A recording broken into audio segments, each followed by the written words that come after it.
nyingine ili tuweze kushinda. Ndio. Mlikoma wapi? Sio kukoma wapi. Katika uwanja wenu wa nyumbani mmeangusha alama 2 muhimu. Sio kukoma wapi, ni mambo ya mpira.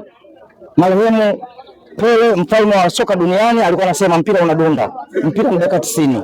Ndani ya ndio maamuzi ya dakika 90, mpira umedunda, tumetoka suluhu. Kwa hiyo hii imekwisha, tunaangalia mechi nyingine ili tuweze kupata matokeo. Hii imekwisha, tunaangalia mechi inayofuata. Kitu kinachofuata kule Tunisia.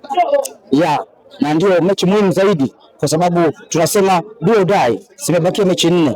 Lazima tushinde tuende robo finali. Kwa sababu sisi asili yetu lazima kufika robo finali. Sawa, iwapo kama tutaishia hapa tutaumia sana. Sisi watu wa kuishia makundi.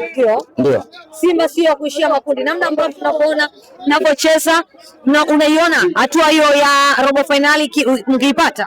Mimi naiona kabisa kwa sababu ukiangalia tumebadilisha walimu ndani ya miezi miwili, walimu wawili. Sawa. Amekuja Pantev, alikuja na kocha wake wa viungo. Sawa. Alipotoka Fad Davis, alikwenda season na makocha wake.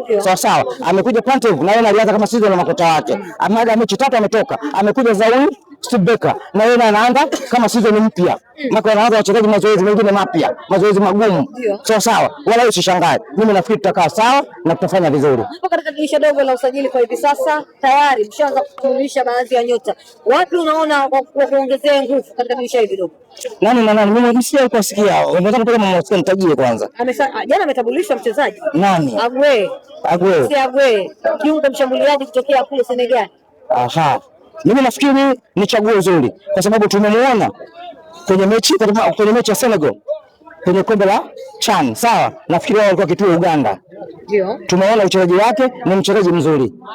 Hakuna baya. Mimi nafikiri anakuja kutuongezea nguvu zaidi ili tuweze kufanya vizuri. Ndio, shukrani sana. Asante sana.